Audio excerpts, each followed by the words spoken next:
Queremos volver a repetir la calurosa bienvenida que queremos darles a todos los presentes por apartar un tiempo para ocuparse de asuntos que aparentemente pueden parecer frívolos, pero para nada lo son. Los que estuvieron ayer pueden decirlo, ¿verdad? Estamos abordando un tema espinoso en estos momentos que estamos viviendo por las circunstancias que no vamos a entrar, pero sabemos que es así. Hoy contamos, quiero dar la bienvenida a todos, pero especialmente, no sé si está con nosotros, no hace falta que se identifique, pero han venido a vernos, a escuchar las conferencias desde Murcia. Estaba ayer Magda, no sé si está por aquí. Sí, bienvenida Magda. Y Mabel, perdón. Y creo que hasta de Montauban, en Francia. En France, Montauban. Bienvenue. Bienvenue, mademoiselle. Bien. Damos pues comienzo a esta sesión. Tengo a mi izquierda, no a mis izquierdas, pero a mi izquierda, a Andrés Lascorz Arcas. Es otro amigo, yo creo que es eterno, no lo sé, desde hace unos 30 años. Hace por lo menos 30 años que nos conocemos, me hizo un encargo fotográfico y tuve que visitar un registro notarial que muy pocas personas saben que existe ese registro notarial, ¿verdad?, en la Plaza de San Felipe. Es un registro muy interesante. La profesora Asunción Blasco sabe muy bien de eso, ¿verdad? El registro de protocolos notariales en la Plaza de San Felipe. Hemos tenido ocasión de charlar y colaborar estrechamente en algunas ocasiones. Él es nacido en Monzón, en Huesca, pero reside en Reus. Es doctor en estudios humanísticos por la Universidad Rovira i Virgili de Tarragona. Es licenciado en Filología Hebrea. Es presidente de ARCI, es la Asociación de Relaciones Culturales Cataluña-Israel desde el año 2007. ¿Se me oye bien? ¿Sí? Es presidente del Centro de Estudios de Sobrarbe. Posee múltiples reconocimientos nacionales e internacionales por su labor investigadora sobre el pasado judío de Monzón, juderías aragonesas, juderías catalanas, diáspora sefaradí, genealogía judía. Ha editado más de 60 publicaciones y ha dado más de 400 conferencias por todo el mundo sobre la presencia judía en España y los múltiples vínculos entre la diáspora sefaradí y España. Bienvenido, amigo Francisco Andrés Lascorz. Y a mi derecha, un amigo que es reciente, pero es como si lo hubiera conocido toda la vida, ¿verdad? Don César David Ciriano Vela. Es abogado y doctor en Derecho Administrativo desde 1999 por la Universidad de Zaragoza con la tesis Poderes Públicos y Ordenación General de la Economía, Principio de Legalidad y Control Judicial. Vaya tela, ¿verdad?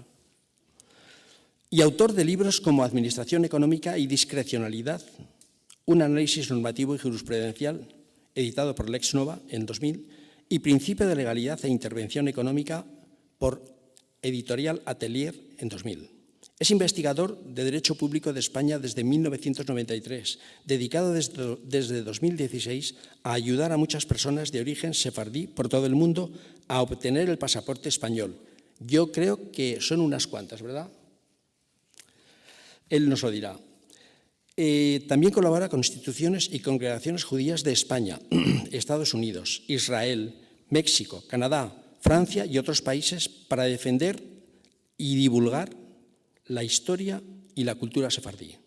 Galardonado en 2022 por la Asociación Sefarad Aragón y otras con el premio Bahía Impacuda 2021 por su apoyo al pueblo y la cultura sefardíes.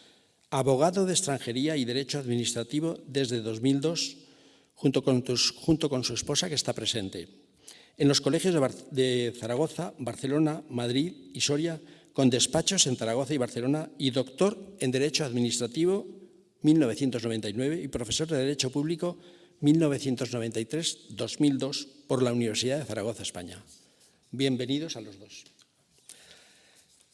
Sin más dilaciones, doy paso a la intervención de Andrés Lascorz Arcas. Le he dicho que se prepare la espinilla por si tengo que avisarle de que se está pasando de la hora. Adelante. Bien, espero que se oiga bien. Me han pedido que hable sobre antijudaísmo y antisemitismo en Sefarat hasta el siglo XVI. Realmente podía estar horas hablando, o podíamos estar horas hablando, pero voy a intentar resumir para que después tengamos un tiempo de debate y de diálogo. Es un tema muy extenso, desgraciadamente.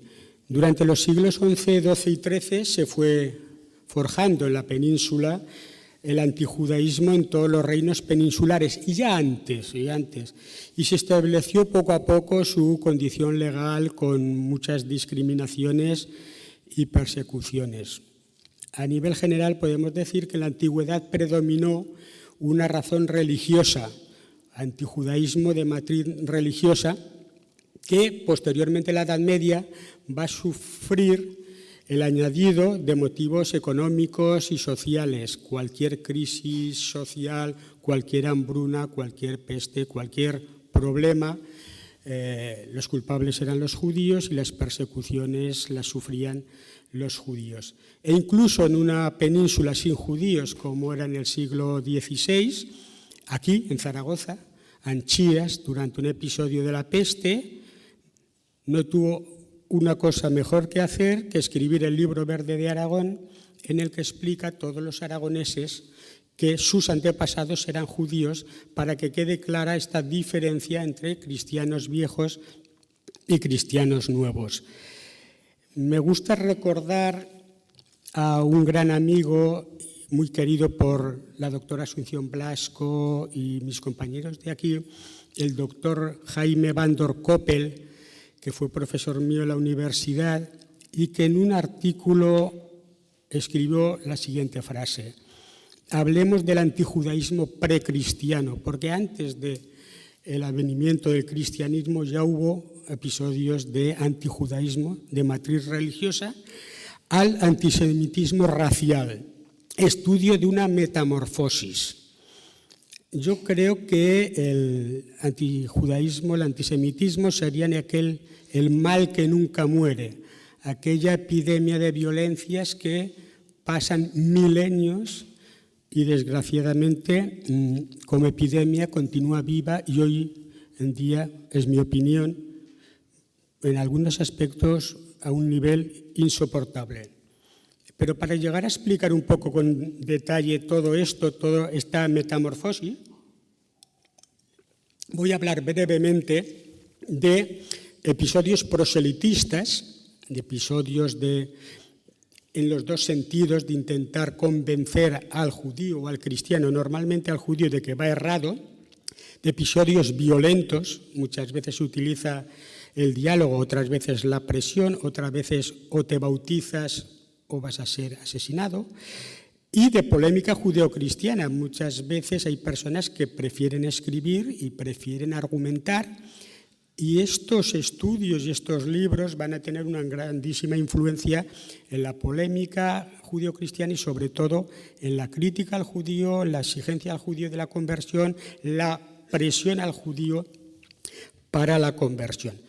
Podríamos hablar horas de episodios violentos. He hecho un breve resumen para entrar después más en materia, sobre todo en el siglo XIII y XIV. El XIV creo que es muy importante y el XV. Ya San Pablo, en el siglo I, manifestó la intención de predicar en Hispania. ¿Y por qué en el siglo I quería predicar en Hispania? Porque había comunidades judías. Era una práctica habitual buscar donde había comunidades judías, como en Alejandría, otros lugares, para predicar la buena nueva. Por tanto, la presencia de comunidades judías en la península viene de muy antiguo.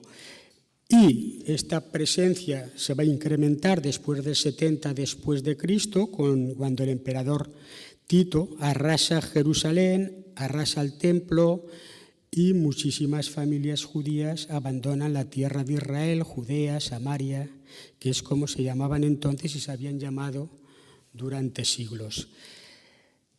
Los judíos que se mantienen en la tierra de Israel o Tierra Santa, como quieran nombrarlo, vuelven otra revuelta, protagonizan otra revuelta en el siglo II, primer tercio del siglo II, la revuelta de Bar Kokhba, y salen derrotados, y entonces ya se produce la gran expulsión, la gran diáspora de judíos que abandonan la tierra de Israel por todo el Mediterráneo. Ya había comunidades en otros lugares. Se habla de la comunidad de Alejandría, que era más numerosa incluso que la de Jerusalén, y otras comunidades que había por todo el Mediterráneo.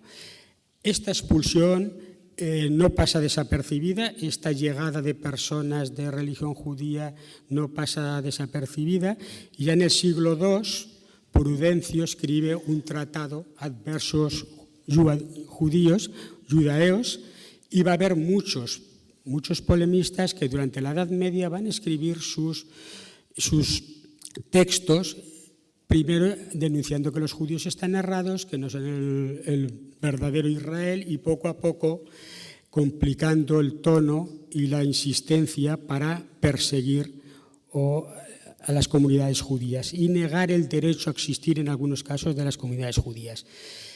En el siglo III ya tenemos evidencias en Adra y en otros lugares, en el siglo IV, lápidas de la presencia judía. Aquí en Zaragoza también tuvimos una presencia judía desde muy temprano, porque tendríamos que recordar que Zaragoza tenía un puerto y había un gran puerto en Zaragoza. Entonces la entrada de comerciantes o judíos o personas de cualquier otro lugar a Zaragoza era más sencilla porque había un Ebro perfectamente navegable.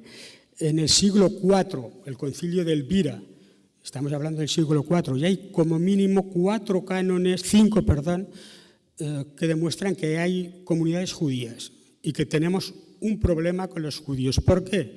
Denuncian que judíos y cristianos comen juntos, y esto no se debería hacer, que van a las mismas fiestas, esto no se debería hacer, que se casan, hay matrimonios mixtos, tampoco se debería hacer, y que incluso se pide a los rabinos que bendizcan los campos a los agricultores cristianos, con lo cual había unas normas que indican que de alguna manera se indica que esta convivencia, diríamos, se debería evitar.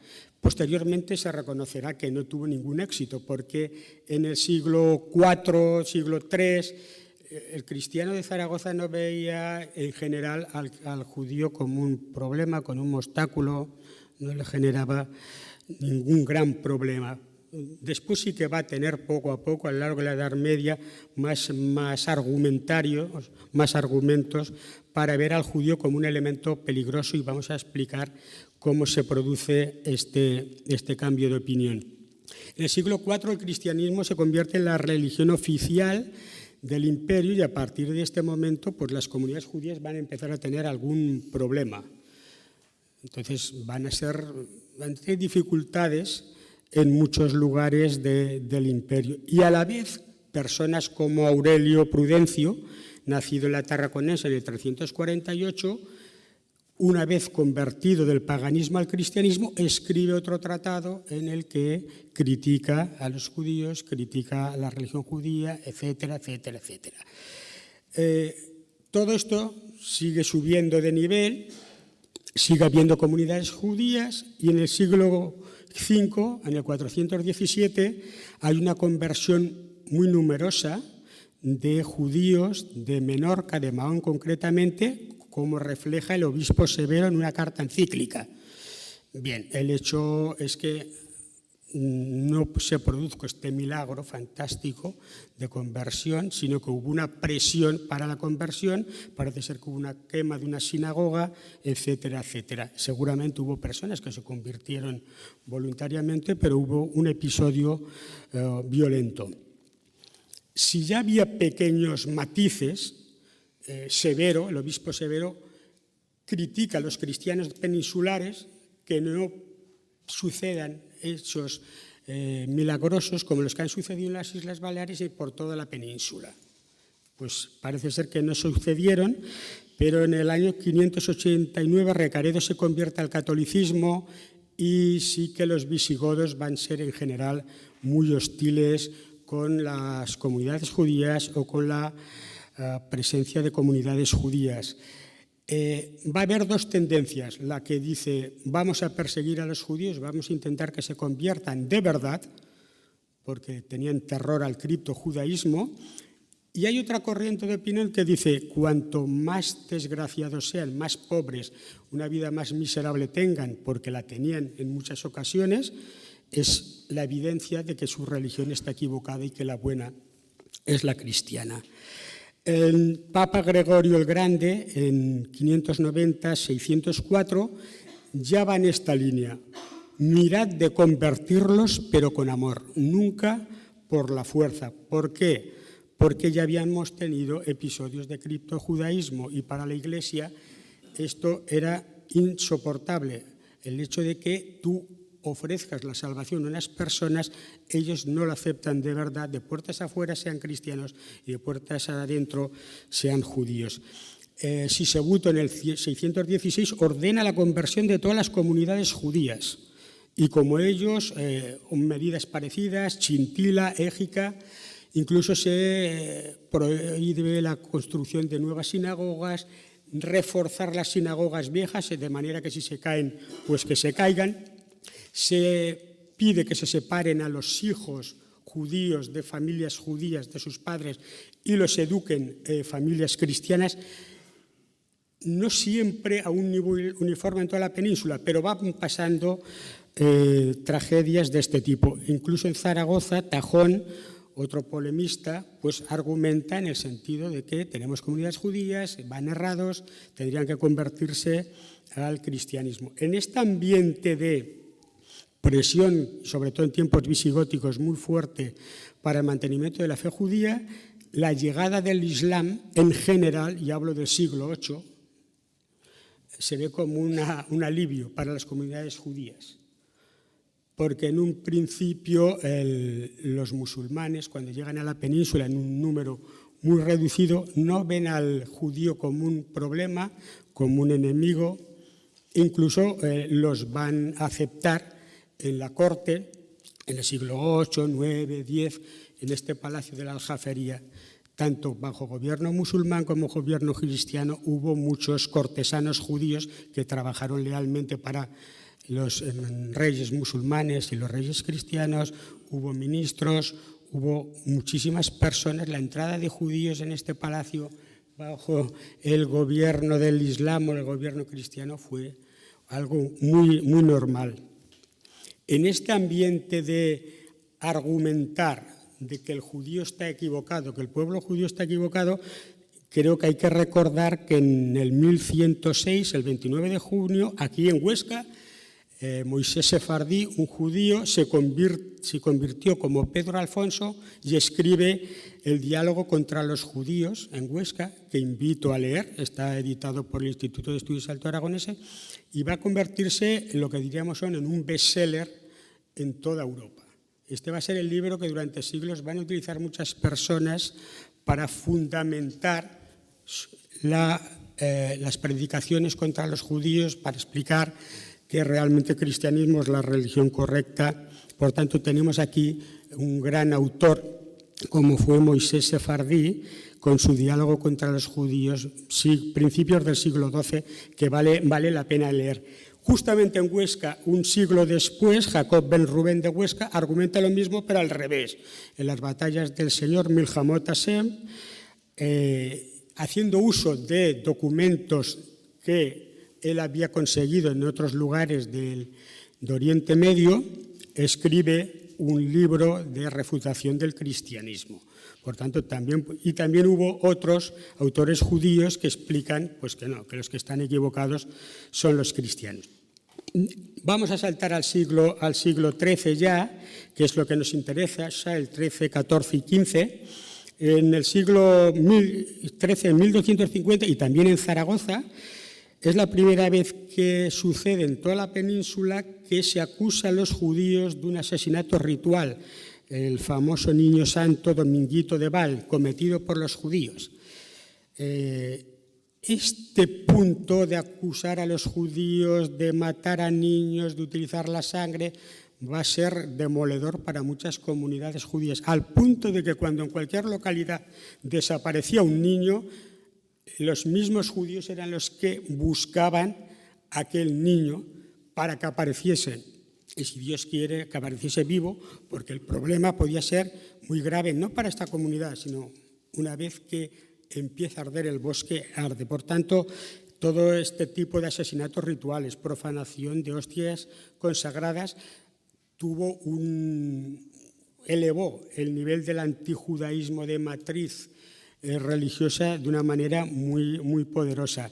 Hubo momentos en el que se considera que el diálogo puede servir de alguna cosa o quizás de entretenimiento para nuestros reyes, como la disputa de Barcelona en 1263, cuando ante Jaime I, Nachmanides, un rabino de Gerona, y Pablo Cristiano debaten quién está en uso de la razón. Al final, Nachmanides consideró que era mejor que se fuese de la península y emigró después del famoso debate porque, de alguna manera, su integridad corría peligro. Pero como mínimo pudo defenderse, pudo estar delante del rey, pudo argumentar sin demasiadas limitaciones.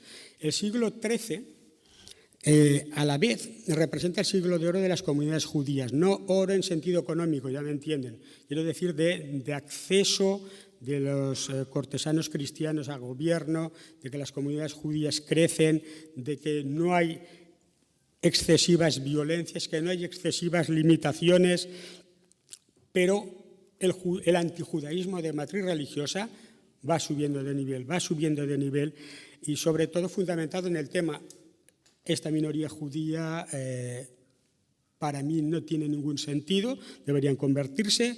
Cuando hay cualquier crisis económica, la culpa es de los judíos. La idea de que todos los judíos son inmensamente ricos, cosa que no es cierto, cualquiera lo puede entender, e incluso físicas. Todos los judíos tienen narices alargadas, tienen cola, incluso en los documentos medievales en algunos aparecen con unas narices espectaculares, con una cola. Este detalle de animalizar a las personas es ya el punto previo a las violencias sin ningún control.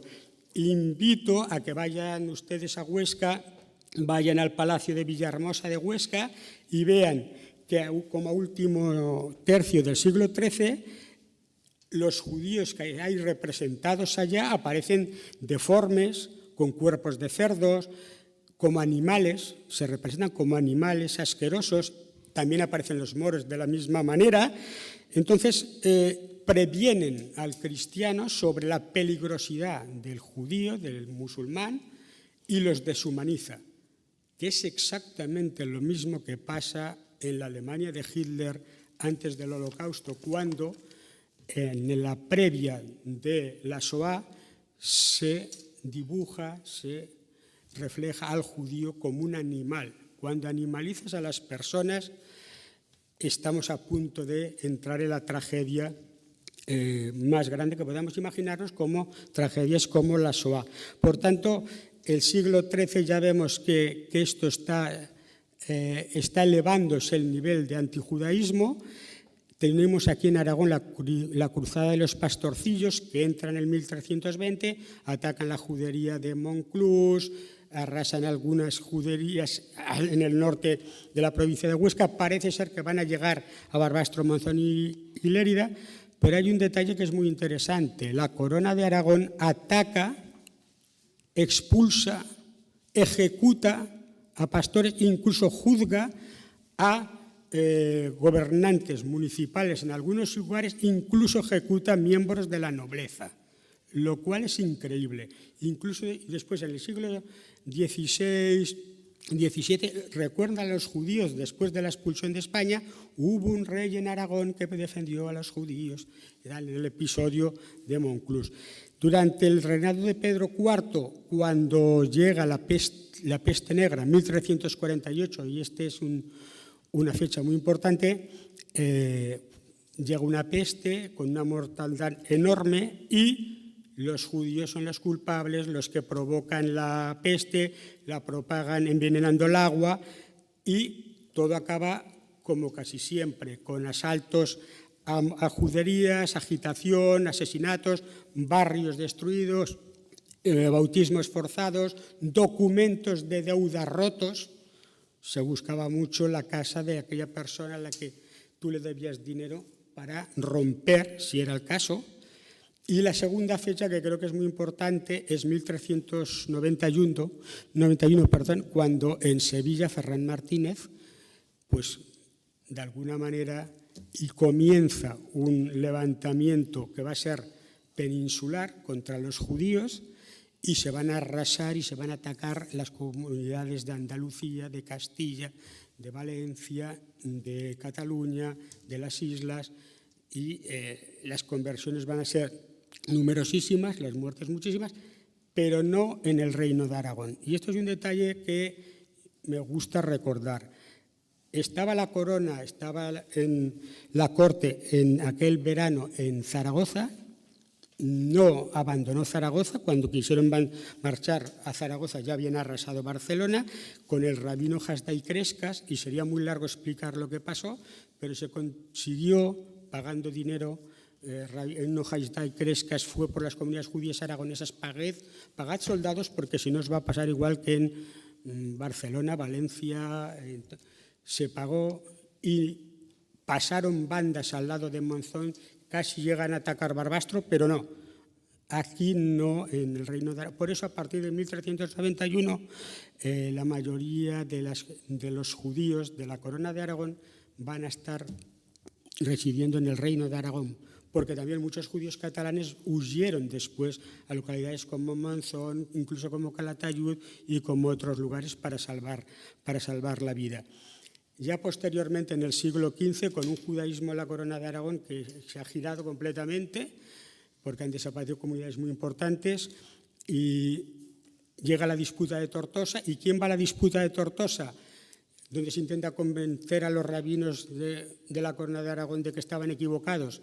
Pues la mayoría son rabinos aragoneses, que van a estar allá desde 1412 a 1414, Fray Vicente Ferrer predicando por todos los lugares, por Aínsa, por Graus que no había judíos, pero también predicó, etcétera, para convertir las conversiones. Conversiones que tampoco van a permitir que los judíos, una vez cristianos, sean, permítanme la expresión, inmensamente felices, porque en 1415 el rey dicta unas disposiciones para que se protejan los conversos de Barbastro, Monzón y Tamarite, porque dicen que los tratan peor las autoridades municipales ahora como cristianos que antes, cuando eran judíos.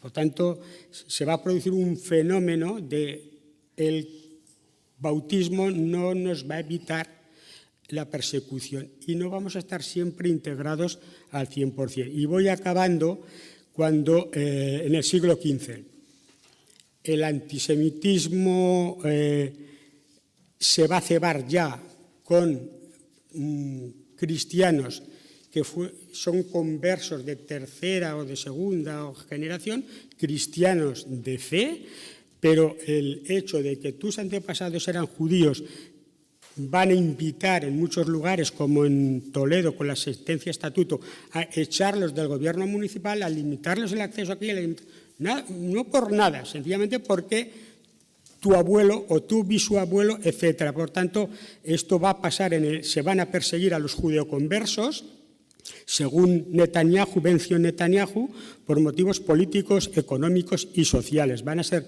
muy perseguidos, incluso personas de tercera generación como cristianos, que eran cristianos de fe, y van a aparecer los estatutos de limpieza de sangre, y este problema que tienen muchas personas, vamos a dividir, vamos a fracturarnos entre cristianos viejos y cristianos nuevos o lindos. Por tanto, estamos hablando de muchos siglos. Rápidamente hubo poca convivencia entre judíos, cristianos y musulmanes, hubo mucha coexistencia, y esto es un problema.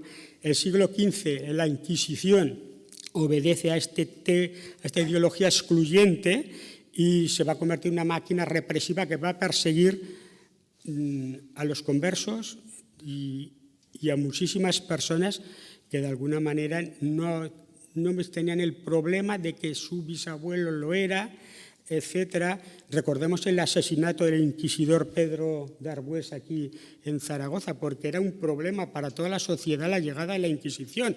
Recordemos que en Teruel negaban el acceso las autoridades locales a los inquisidores, porque sabían que se iba a desatar una caza no de brujas, sino de judíos, de conversos, etcétera. Vuelvo y acabo al Libro Verde de Aragón del siglo XVI, que recomiendo mirar cómo puede ser que en el siglo XVI pues haya personas que aún insistan en el tema de los recelos. Vamos a matizar quiénes son cristianos viejos o lindos o cristianos nuevos, vamos a dejarlo claro. Y acabo con una frase de un libro del año 2007, que tuve la satisfacción de ver publicado por mi buen amigo Vicente Zalaya en Libros Certeza. Yo continúo pensando que la milenaria judeofobia religiosa, el antijudaísmo, ha ido dejando paso a judeofobia biológica, antisemitismo, siendo las dos vigentes hoy en día. Doy las gracias a Vicente, doy las gracias a Miguel Martín por la presentación que no me merecía, a César, a Magda, a la doctora Asunción Blasco, que para mí un referente como hebraísta. En mi tesis vas a ver que te cito muchísimo. Muchísimas gracias por todo el trabajo que has hecho durante muchos años. Me acuerdo mucho de Asunción Blasco cuando me hablaba del doctor David Romano, también una gran persona que hay que recordar. Por tanto, rodeado de amigos y en Aragón, estoy feliz y muchas gracias.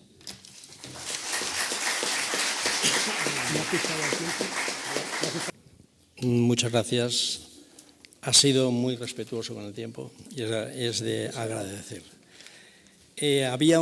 Corregidme vosotros que estáis más por ilustrar un poco algo de lo que venía diciendo para dar paso después a César Ciriano.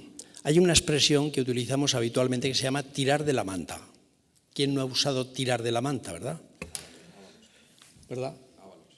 Exacto, tirar de la manta es como tratar de sacar aquellas cosas ocultas, secretas, que son indignas, que no deben de quedar ocultas, pero son indignas, ¿no? Pues tirar de la manta era una expresión que se usaba para saber si la persona en época medieval era o tenía o no tenía ascendencia judía. En las iglesias se colgaban unas mantas en las que había nombres con pasado notoriamente cristiano. Corregidme si es así. Si la persona que aspiraba a un cargo en la iglesia o en cualquier estamento público, estamos hablando de la Edad Media, no cubría esas necesidades, al tirar de la manta no le correspondía sitio. Era tremendo, ¿no? O sea que cuando digáis tirar de la manta, pensad que eso se aplicaba al mundo judío, para que no pudieran tener acceso a cargos dignos tanto en la iglesia como en la administración del reino. Muy bien. Después de esta apostilla, doy paso a César Ciriano.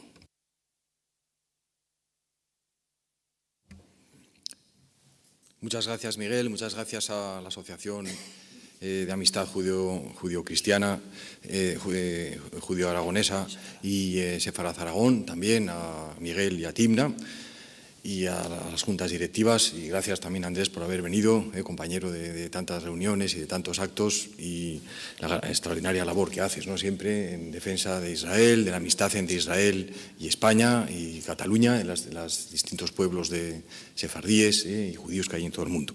Gracias a todo el público asistente por haber venido, también ayer al vicepresidente de las Cortes de Aragón, que con su magnífica intervención también abrió las jornadas, diciéndolo, como dijeron ayer los dos intervinientes, ¿no? Uriel y Esteban, ¿no? Que con pocas palabras dijo muy bien lo que los poderes públicos, ahora vamos a entrar en materia legislativa, pueden hacer para luchar contra el odio a los judíos, contra el antisemitismo y para poner en marcha planes que sean eficaces para que la sociedad española, que ahora van a ver ustedes con qué argumentos voy a defender que el pueblo de España y el pueblo de Aragón tiene hoy suficientes bases, y el pueblo de Hispanoamérica, todo lo que es la hispanidad, voy a unir la idea de hispanidad a la idea del judaísmo, tenemos las bases suficientes para ser los líderes en el mundo y los pioneros en la defensa del judaísmo, de los judíos, de los sefardíes y de la idea de hermanar la cultura cristiana y la cultura judía. Porque como saben ustedes, tanto Israel, hoy vamos a Tel Aviv y nos tomamos una cerveza, un refresco, ahí en las calles, las mujeres van sin velo, van vestidas de modo occidental, son jefas muchas de empresas, hay una igualdad, la minoría árabe tienen buenos puestos en muchos lugares, buenos trabajos. Esto es inaudito en los países árabes alrededor, en lo que es ahora la llamada Palestina, en Jordania, en Egipto, en Arabia, en Irán, tantos países donde son teocracias, ¿no?, que son dictaduras, ¿no? Pues esto lo tenemos que tener en cuenta. Os voy a mandar, os voy a enseñar esta foto, que seguramente la habéis visto en WhatsApp muchas veces, ¿no?, que hay un pantano donde ahí se está resquebrajando un poco por arriba. Entonces viene el Islam radical por aquí está Israel, que es la presa, la que sujeta todo, la que hace que la civilización judío-cristiana, la civilización que nos une a toda Europa, a toda América, a muchos otros países de Asia, de África y de otros lugares, es la que nos une. Y aquí está el Islam radical, el terrorismo de Hamás, de los atentados del 7 de octubre, que intenta resquebrajar todo esto. Israel es el muro que contiene a todo ello, para que Europa, que está aquí abajo, no nos vengan las aguas, no nos venga toda la deriva y todo el desastre, ¿no?, que puede venir después. Por eso, en lugar de abrir estas brechas como se están abriendo ahora, con el antisemitismo, todos los actos de apoyo a Palestina, etcétera, etcétera, yo pienso que hay que poner cemento, con hermandad y con amistad con los judíos, para que esta presa sea fuerte y poner incluso más y hacerla más alta todavía, para que el Islam radical, que va siendo cada vez más alto, no pueda penetrar nunca. Y esto, jurídicamente, es lo que voy a explicar ahora en la conferencia, y con una serie de medidas legales, legislativas, tanto de sanciones y de otras medidas más, como también con medidas positivas, ¿no?, de enseñar, de mostrar a la sociedad, porque es todo mucho también de educación y de cultura, ¿no?, todo. Por tanto, partiendo de estas ideas, ¿no?, de nuestra civilización judio-cristiana, de nuestra creencia, seamos o no creyentes, los que sí lo somos, pensamos que bendecir a Israel, bendecir a los judíos, como viene desde el Génesis, el Deuteronomio, Números y muchos otros lugares, y también en el Nuevo Testamento, pues yo pienso que es una gran cosa el que se puede hacer eso, ¿no?, y que el que bendiga a Israel, como dice Génesis 12, será bendecido, el que le maldiga será maldecido, con todas las consecuencias pues, que ello supone, ¿no? Pues en el ámbito jurídico también es así, como van a ver ahora, y la idea de moral y de ética, por eso el título de la conferencia, va unido también a la legislación, a la ley, a la Constitución, al Código Penal, y luego, de manera positiva, a todas las medidas que se pueden poner en marcha para favorecer la relación positiva entre los judíos y los sefardíes, en concreto, que ahora voy a decir por qué, me voy a referir mucho a los sefardíes y todas las sociedades occidentales, ¿no? En primer lugar, la conferencia va a tener dos puntos fundamentales. El primero de ellos va a ser la importancia que tiene el que España, como saben ustedes, ya ha explicado muy bien Andrés, desde los primeros judíos que vinieron aquí, sobre todo desde el siglo I después de Cristo, pero también, ¿verdad?, hay precedentes en el siglo VII y siglo VIII, cuando el rey Salomón y Nabucodonosor, ¿verdad?, que vinieron ahí, hay hasta una excavación por Alicante y por ahí, por el sur de España, donde posiblemente los fenicios ya hicieron negocio con los reyes también judíos y vinieron aquí a España, pusieron las primeras expediciones comerciales, etcétera, etcétera. Todos estos siglos, son 2 siglos y medio de unidad y de unión entre los pueblos hispánicos y también los judíos, y por eso se llama Sefarad, ¿verdad?, España, por esa razón, desde hace tantos siglos. Por eso España, lo que es Sefarad, en la Edad Media, y después ya en los siglos siguientes con las conversiones, aproximadamente el 20% de la población, sobre todo en las grandes ciudades, era judío, era sefardí. En Zaragoza, de 10.000 habitantes, aproximadamente 2.000 eran judíos, en 1492. Ya desde el siglo XIII, siglo XIV, como ha explicado muy bien Andrés, desde las persecuciones de 1391 sobre todo, pues muchísimos miles y miles de personas judías se empezaron a convertir al catolicismo. Y de los apellidos Leví, Cohen, Toledano, Abulafia y tantísimos otros, Saporta, tantos, pasaron a llamarse. Todos nosotros que estamos aquí tenemos sangre hebrea ahora.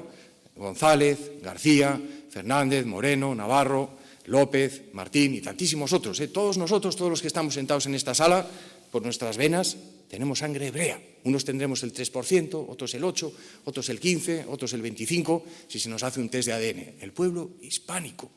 Si hay aquí también algún hispanoamericano también, son hermanos. Y el pueblo español somos los únicos en el mundo que tenemos sangre hebrea, toda la población. Eso es impresionante.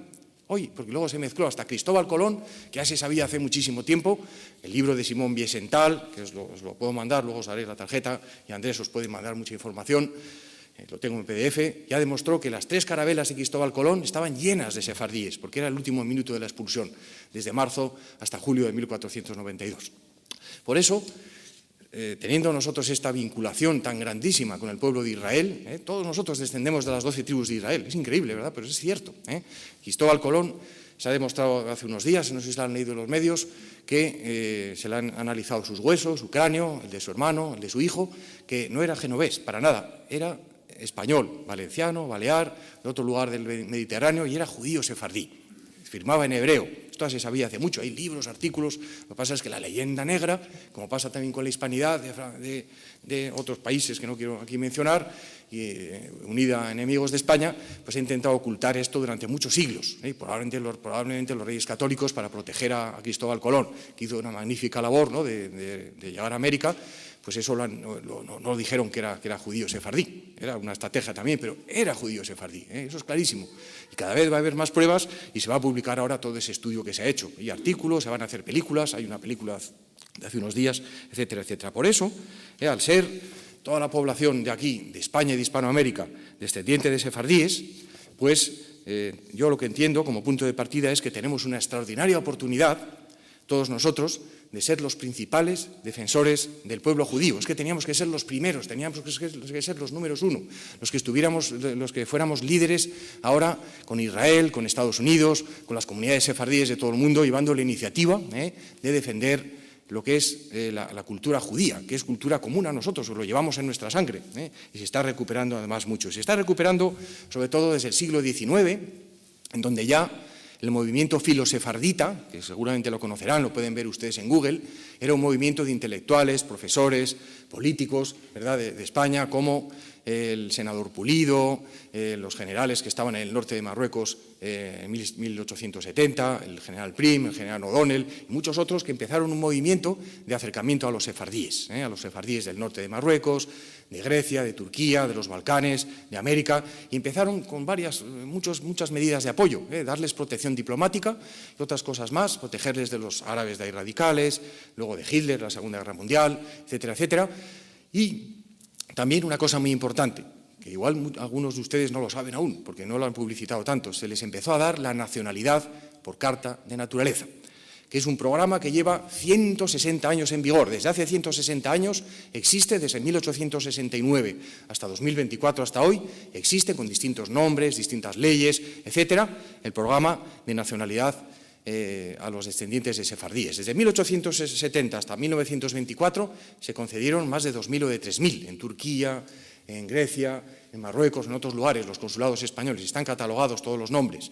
Y después, el importante decreto de Primo de Rivera, el general Primo de Rivera de 1924, aprobó un decreto importante, lo pueden ver ustedes también en Google, de darle la nacionalidad a los descendientes de sefardíes, por el que muchos miles, en los años siguientes, años 20, 30, 40, obtuvieron la nacionalidad española. Y los cónsules españoles que estaban en Centro Europa, en Hungría, en Grecia, en Alemania también incluso, y en otros lugares más también, y en el norte de Marruecos, con un programa que hubo, que yo pienso que fue apoyado por las autoridades españolas de entonces, porque eso no se puede hacer de manera individual, tenía que haber algo, una estrategia, porque en la guerra civil española, tanto en un bando como en el otro, también en el de Franco, mucho, hubo un apoyo judío sefardí grandísimo, también económico y financiero. Por eso, en la Segunda Guerra Mundial, los cónsules españoles, uno de ellos le rindo un homenaje en este acto. Si hay algún familiar aquí, pues también a Ángel Sanz Briz, el ángel de Budapest, que es el Óscar Schindler español. Salvó el doble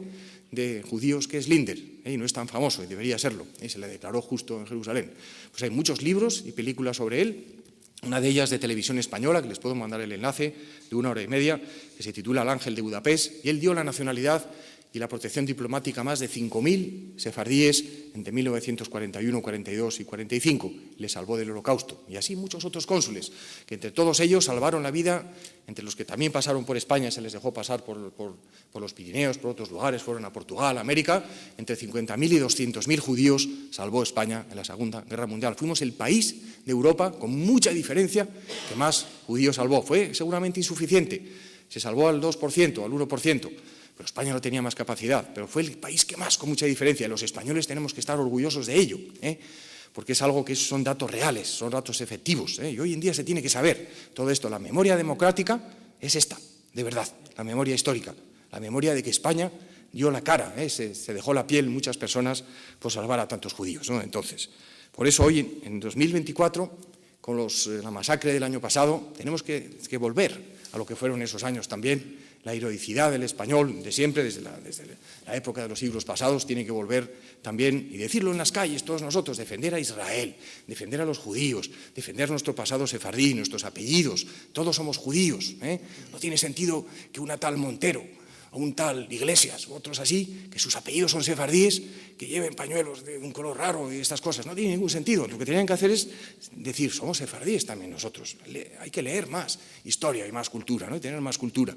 Y todos, aunque podamos ser más críticos, menos críticos con el gobierno actual de Israel, cada uno tiene su opinión, pero defender lo que es la idea de hermandad común con los sefardíes, ¿no? ¿De acuerdo?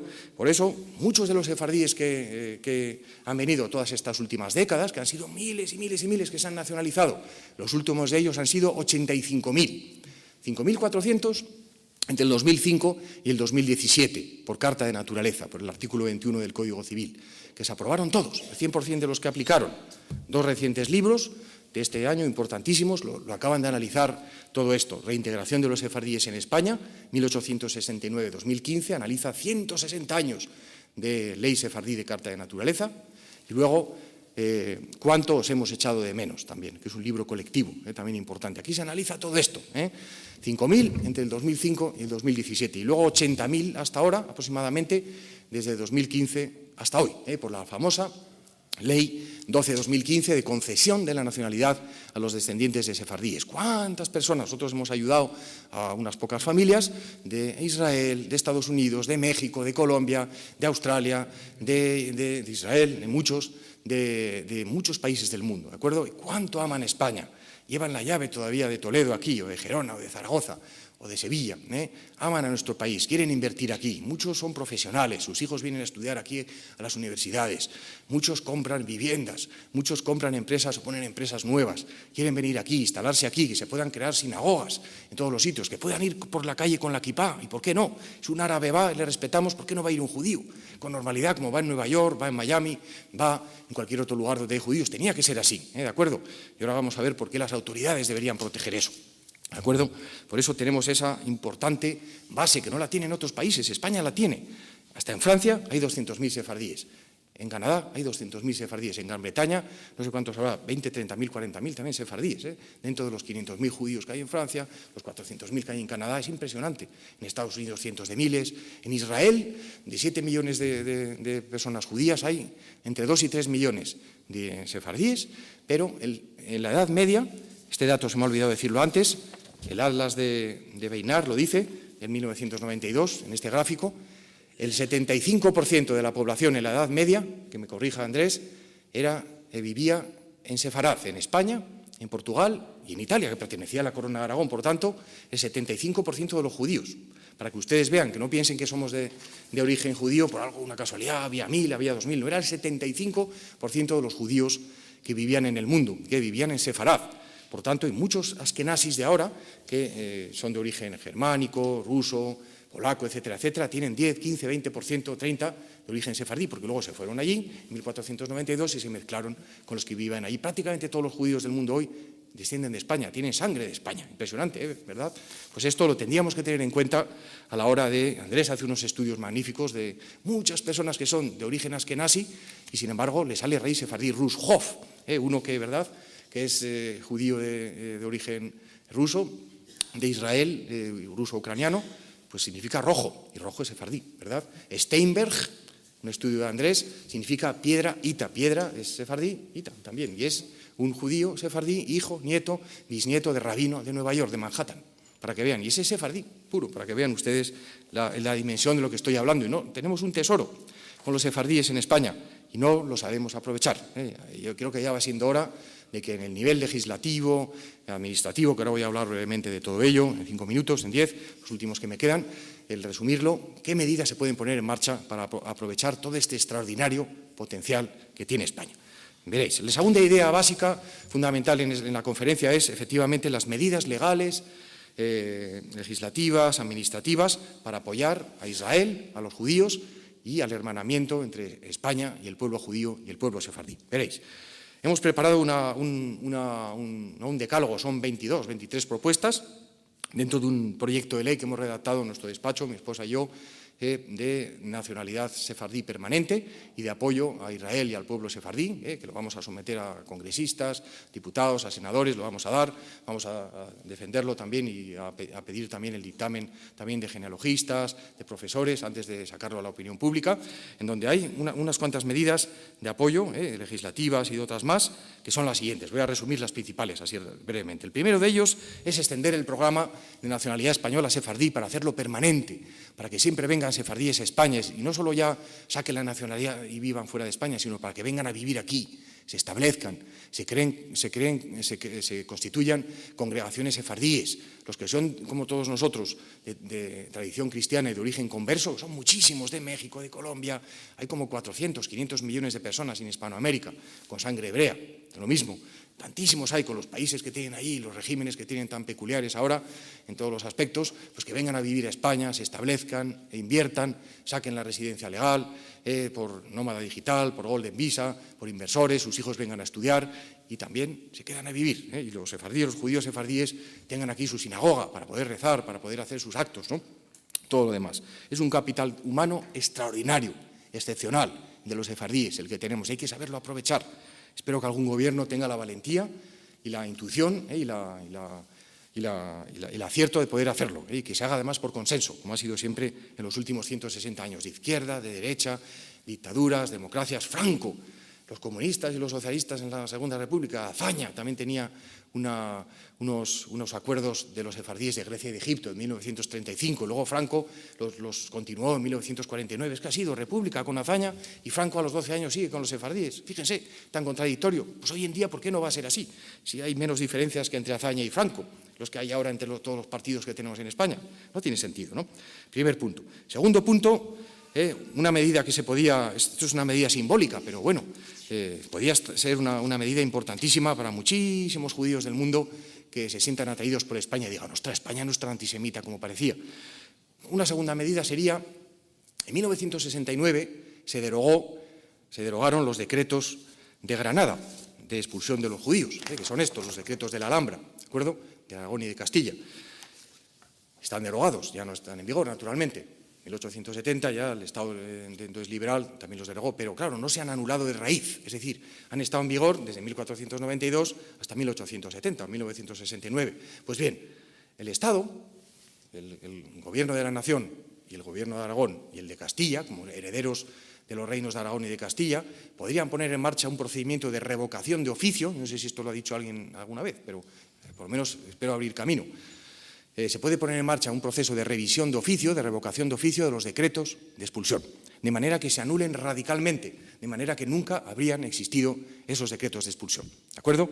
Eso lo pueden hacer perfectamente, con un decreto o una resolución que anule esos decretos de expulsión, porque no se les dio audiencia a los sefardíes, no se les dio indemnización, fue una confiscación de los bienes, etcétera, etcétera. Y por tanto, sería radicalmente nulo a la luz de la legislación actual, de la Constitución y de la Ley de Procedimiento Administrativo. Claro, como han pasado 500 años y todos nosotros tenemos sangre sefardí, todos los judíos de Israel, de Estados Unidos, etcétera, y toda la población ahora de cultura cristiana, claro, a la hora de las indemnizaciones, claro, es muy complicado aquí plantear el devolver la casa de Toledo, de Granada, etcétera, etcétera, pero sí que se puede poner en marcha una serie de medidas también compensatorias generales, de apoyo a las comunidades sefarditas del mundo, a la cultura sefardí, a la cultura judía, con muchos millones de euros en los presupuestos del Estado, de las comunidades autónomas y de las entidades locales cada año, de apoyo a la cultura. Ahora voy a decir 3 o 4 brevemente, como colofón final, pero esto me parece muy importante. Entonces, España, en este contexto, debería ser un socio estratégico también, tercer punto, de Israel, con todo lo que estamos diciendo. Creo que España, junto con Estados Unidos, deberían ser los dos pilares fundamentales hoy en día de Israel. Cuando las autoridades israelitas, sean del Likud, sean de azul y blanco, sean de cualquier partido que estén gobernando, tenían que llamar primero a Estados Unidos y a España, antes que incluso que a la Unión Europea, para poder reunirse y poder ver las cosas hacer. Porque España, con todo lo que he contado, es que fíjense, que todos los que viven en Israel tienen prácticamente sangre española, todo el mundo, y además, y los 2-3 millones de sefardíes que hay es una minoría importantísima, y con todo lo que estoy diciendo pienso que debería llegarse a eso, de manera que el Gobierno hiciera un convenio de cooperación con el Estado de Israel, un convenio como el que tenemos con Francia, con Portugal, que se reúnen los ministros todas las veces, una vez al año, 2 veces al año, todos los ministros de los 2 países. Pues tenía que lograrse eso. Los ministros de Israel y de España reuniéndose una vez al año y haciendo convenios de universidades, de educación de estudiantes juntos en un país y en el otro país, convenios de nuevas tecnologías, de startups, de inversiones, de cultura, de potenciación del ladino, del jaquetía, ¿no? del judío español también, y tantísimas otras cosas. Eso se puede lograr, no costaría tanto, es ir, se hace, se firma y tener mayoría en el Parlamento que la apoye. Ya está. Es eso, y explicarlo muy bien a la opinión pública.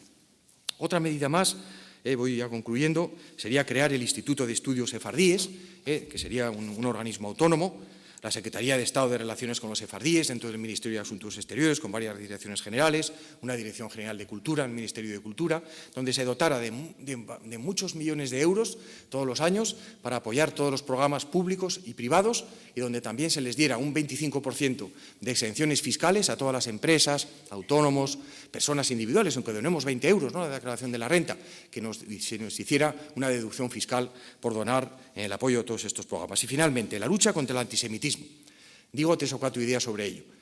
Pienso que en España ya tenemos el Código Penal, la Ley de Igualdad, la Ley de Seguridad Ciudadana y una serie de normas para luchar contra el antisemitismo, pero no se están aplicando de manera suficiente últimamente. Parece que se ha desbordado todo, pero que no hay una voluntad política ahora y administrativa de poderlas aplicar. Yo pienso que todas esas medidas, se podían hacer alguna reforma legislativa, aprobar una nueva ley de lucha contra el antisemitismo, que cambiara el Código Penal, endureciera los tipos, en la ley de Seguridad Ciudadana se incluyera algún supuesto de hecho, donde todas las personas que ponen mensajes contrarios a los judíos, al Estado de Israel, etcétera, en las redes sociales, lo dicen, las manifestaciones, que se deberían prohibir, por cierto, todas las que se están haciendo, todas son ilegales, todas. Se lo digo yo, que como abogado de Derecho Administrativo he llevado casos de manifestaciones, no de estas, de otras, en los últimos 20 años. Son ilegales todas. El juzgado de lo contencioso administrativo debería suspender todas las manifestaciones palestinas que se están haciendo por el tono que están teniendo. Si fuera otro tono distinto, con libertad de expresión y con respeto, estarían dentro de la ley, de la Constitución. ¿Por qué no? Pero es que todas en el tono que se están haciendo de destrucción del Estado de Israel, que si desde el mar hasta no sé dónde, eso es radicalmente ilegal. Son ilegales. Se deberían prohibir y sin temblarnos el pulso, porque son ilegales todas, ¿de acuerdo? A todos los que ponen comentarios en Twitter, en no sé qué, destruir Israel. Hay unas multas entre 3.000 y 12.000 euros, un tipo, creo que son, y otros entre 12.000 y 300.000. Se pueden poner una multa. Verán como al padre de un niño de 16 años, que diga, ay, Israel tiene que destruirse, que le pongan al padre 3.000 euros, que le embarguen la nómina, que le embarguen el coche, que le embarguen la casa. Eso lo embarga Hacienda, ¿eh? Muchos de ustedes han tenido multas de tráfico, ¿de acuerdo? Eso se tiene que hacer, porque está en la ley, ¿de acuerdo? Si hay que cambiar algún artículo, ya ven, se cambia en cualquier ley que hay ahora, un párrafo y se añade, entra en vigor mañana, ven cómo cambian las leyes hoy. Tiene que haber voluntad política, ¿de acuerdo? Y valentía, porque eso se puede hacer con una multa y aplicar el Código Penal con la Fiscalía, por cierto, el fiscal de delitos de odio es compañero de carrera, Miguel Ángel, que estaba antes en Barcelona y lo conocemos desde el año 88 y ojalá pueda tener órdenes. ¿Quién manda en la Fiscalía? ¿No? Esa frase tan famosa. A ver si alguna vez se dice, que ya saben de quién depende la Fiscalía, pues que el que diga eso de qué depende la Fiscalía, le diga a los fiscales de odio, metan caña ustedes con el tema del antisemitismo y a todos los juzgados de instrucción de toda España y a todos los fiscales les digan, el que diga una cosa en contra de Israel que sea delito, catapum, procedimiento penal, embargo de bienes, de coche, de casa, de salarios, de todo. Es que hay que hacer eso, porque con eso la gente va a escarmentar. Porque si no se hace nada, la gente habla lo que quiere. Pero si se hiciese eso, y se puede hacer, miren en Alemania, no ha podido haber ninguna manifestación palestina. ¿Y por qué? Pues porque Alemania tiene leyes para que no vuelva Hitler otra vez, y entonces son ejemplares en eso, parece mentira. Pues España tenía que ir por encima de Alemania, porque tenemos a los sefardíes, tenemos muchísimos motivos para defender todas estas ideas y ser valientes, ¿por qué no? Y entonces con todo el dinero que se recaude de las multas, a ver, la de dinero que se recauda, pues aplicarlo, se va a forrar el Estado. es el embargo. Imagínate que diga, ay, papá, que puse una cosa en Twitter en contra de Israel, ¿quién te lo dijo? A otro, ¿qué es eso de sionismo? Ah, no sé, voy a mirar lo que es en Google. Pues no, señor, por no saber lo que es sionismo, 3.000 euros de multa, o 6.000. Y verá luego cómo se estudia lo que es sionismo. ¿Y dónde se estudiará lo que es el sionismo? Como habéis dicho vosotros bien, en la educación, que son el segundo punto de lo que quería decir como conclusión, que no solo van a ser medidas negativas, medidas positivas de educación, de apoyar el ladino, el jaquetía, el idioma español, crear una universidad, por ejemplo, se podía crear, por ejemplo, llamada Maimónides o con cualquier otro nombre, de estudios sefardíes, ¿no? Para todo el mundo. El programa de educación de Álvaro López Asensio, que lo hizo, ¿verdad? El programa, Aragón ha sido comunidad pionera, con el gobierno anterior de otro partido, y el de ahora lo apoya todavía más. Imagínense si hay consenso en Aragón sobre este tema, de las pocas comunidades donde tenemos consenso entre los dos principales partidos, que es ejemplar. Pues esto es de Aragón, de hace poco, un programa, que os lo puedo mandar, ahora os daré si queréis la tarjeta al que lo quiera, de 20 páginas para que todos los chicos, no sé si mi hija y Javi lo han estudiado ya este año, igual se lo dan ya en segundo de bachillerato, de estudiar la historia de los judíos en Aragón. Esto está aquí, creo que en la Comunidad de Madrid, no sé si en Andalucía lo iban a hacer, en Valencia, esto tenía que estar en toda España, estudiar 20 páginas, ¿de acuerdo?, en todos los institutos y todos los colegios sobre la historia de los judíos. Esto es educación, es saber lo que son los judíos, que estuvieron en España, todo lo que ha explicado Andrés, y que puedan venir personas a los institutos, a los colegios, a explicar, ¿verdad?, todo lo que estamos diciendo contra el antisemitismo, dar conferencias de la historia de los judíos, y que la gente diga, ostras, es que somos sefardíes, somos judíos todos, ¿por qué vamos a estar con los palestinos? Pues cuando tengan democracia y tengan elecciones como Dios manda y respeten los derechos humanos, también estaremos con ellos de acuerdo, que hagan universidades, tengan buenos trabajos, ganen bien. ¿Por qué no le vamos a desear eso y bendecirles? Pero tienen que cambiar, no pueden ir siempre a la contra, siempre victimistas, Israel, no sé qué, no, tienen que cambiar el chip. Si no lo cambian,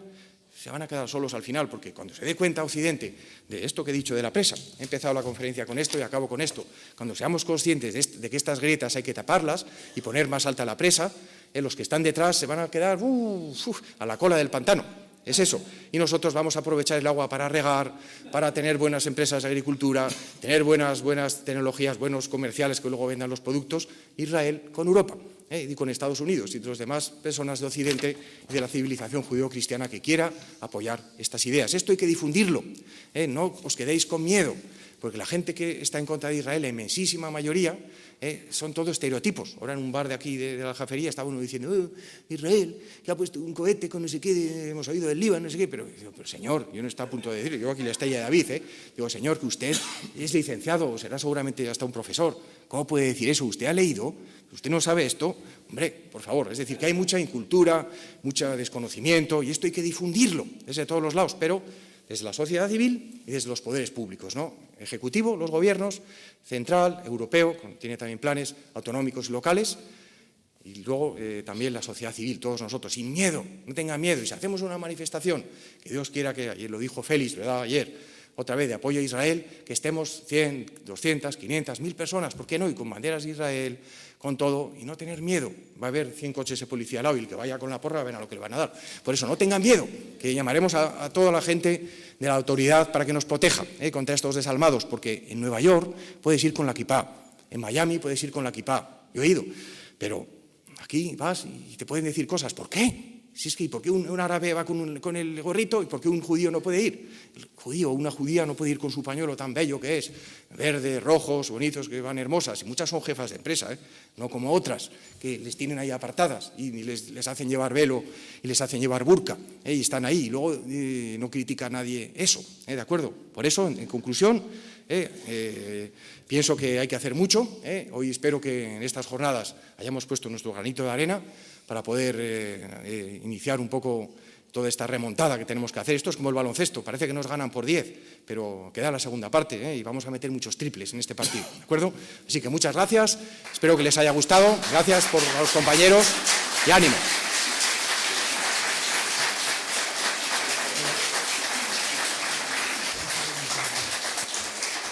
Antes de concluir y dar algunas indicaciones, César ha hablado sobre la necesidad de informarse y leer. Os voy a recordar una frase muy graciosa, pero muy contundente de Groucho Marx. Ayer lo citábamos ayer. La televisión ha hecho maravillas por mi cultura.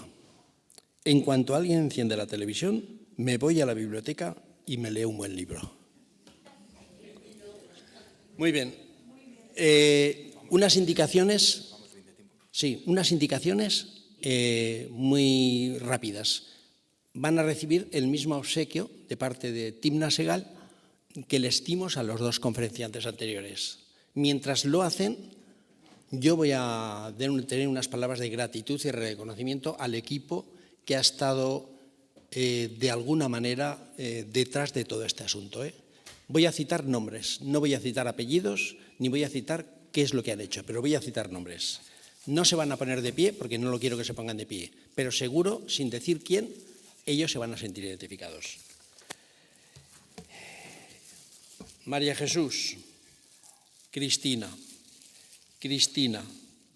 Celia, Jorge, Juanmi, Carlos, Angie, Gabino, Antonio, Miguel, otro Miguel más, Loli, Timna. Todos estos han sido el pequeño gran equipo que ha contribuido a todo esto. Un aplauso.